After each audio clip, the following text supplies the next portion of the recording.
ఆ 2-2.5 ఏళ్ళు అది పోయి ఆఖరకు అందుకు అవసరమైన 40-50 సీట్లు అంటే అవి పక్కకు పోయి ఆఖరికి అవి 24 సీట్లని, ఆ 24 సీట్లు కాస్త మళ్ళీ ఆఖరికి 24 అనౌన్స్ చేశారు. దాని ఇంటర్ప్రిటేషన్ కూడా ఇచ్చిన తర్వాత ఎగ్జాక్ట్ బీజేపీ మళ్లీ వచ్చి ఫైనల్ కూటమి షేప్ తీసుకునే టైంకి అది 21కి పడి 21లో కనీసం 10-12 మంది పైగా, సగం మంది పైగా అసలు ఆ పార్టీలో ఇన్నాళ్ళు లేని వాళ్ళు లేదు, ఒక 3-4-5 ఆఖరి నిమిషంలో టీడీపీ నుంచి యువతలకు తెచ్చిపెట్టిన వాళ్ళు. అంటే ఎఫెక్టివ్గా జనసేనకు చంద్రబాబు నాయుడు ఇచ్చింది 10 సీట్లు. అంటే పవన్ కళ్యాణ్ గారు ఆయన ఇష్టపూర్వకంగా ఆయన అనుకోని పెట్టుకున్నవి అనుకుంటే ఓ 10 ఇచ్చింటారేమో అనిపిస్తుంది ఫైనల్ చూస్తుంటే. ఇంకా బీఫామ్స్ ఎవరైనా ఇవ్వకపోతే అవి మారుస్తారేమో. ఏదో తిరుపతి అంటున్నారు, మరి అది ఎంతవరకు ఒకవేళ ఇప్పుడున్న అభ్యర్థిని మార్చి టీడీపీ అభ్యర్థిని జనసేనలోకి తెచ్చి జనసేనలో వేస్తారని, అది కూడా అయితే ఇంకొకరు యాడ్ అవుతారు. పిఠాపురంలో కూడా పవన్ కళ్యాణ్ తిరగాల్సి ఉంటుందని చెప్పి తీసి వర్మని ఆయనకి ఇస్తే పవన్ కళ్యాణ్ రాష్ట్రమంతా తిరగాల్సిన బాధ్యత నాకుంది కదా, జగన్మోహన్ రెడ్డి గారి పాలనను మార్చాలా, చంద్రబాబును తీసుకురావాలనే పవిత్ర కర్తవ్యం నాకుంది కదా, నేను రాష్ట్రమంతా తిరగాలి కదా అని పవన్ కళ్యాణ్ గారు అనుకుంటే, అలా అనుకున్నట్టు చంద్రబాబు చేస్తే బహుశా పిఠాపురం కూడా జనసేన తరఫున పెట్టొచ్చాము. ఎవరిని ఇప్పుడు టీడీపీ నాయకుడుగా టికెట్ కోసం ట్రై చేసిన వ్యక్తిని పెట్టి ఆయన కూడా నుంచి తప్పుకోవచ్చాము.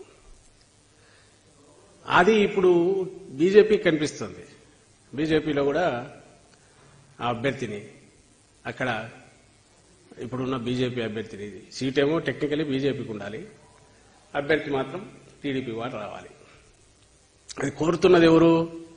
వార్తలు వస్తున్న దాని ప్రకారం చంద్రబాబు నాయుడు గారు వదిన గారు ఎవరైతే బీజేపీలో ఉన్నారో, బీజేపీ అధ్యక్షురాలు ఉండడం కాదు, ఆమె రాజమండ్రి నుంచి పోటీ చేస్తారు కాబట్టి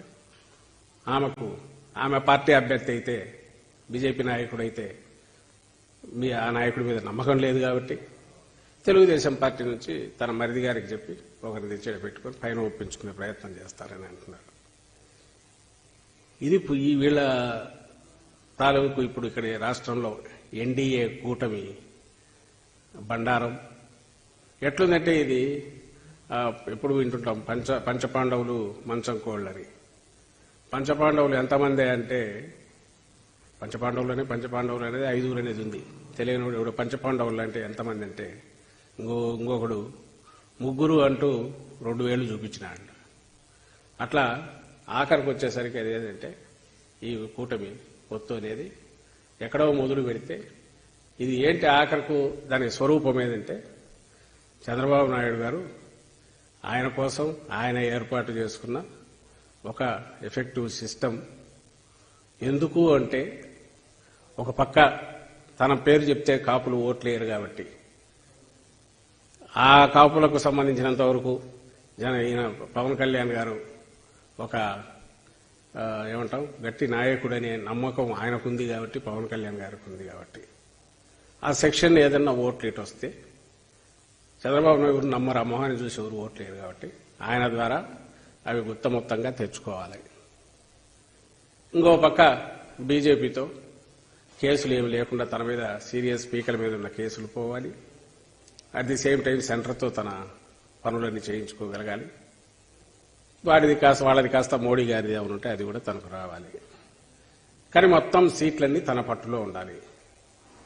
ఇది కాక ఇంకోటి రిటైనర్షిప్ మీదనో అవుట్ సోర్సింగ్ దీనికోసము కాంగ్రెస్ పార్టీతో కూడా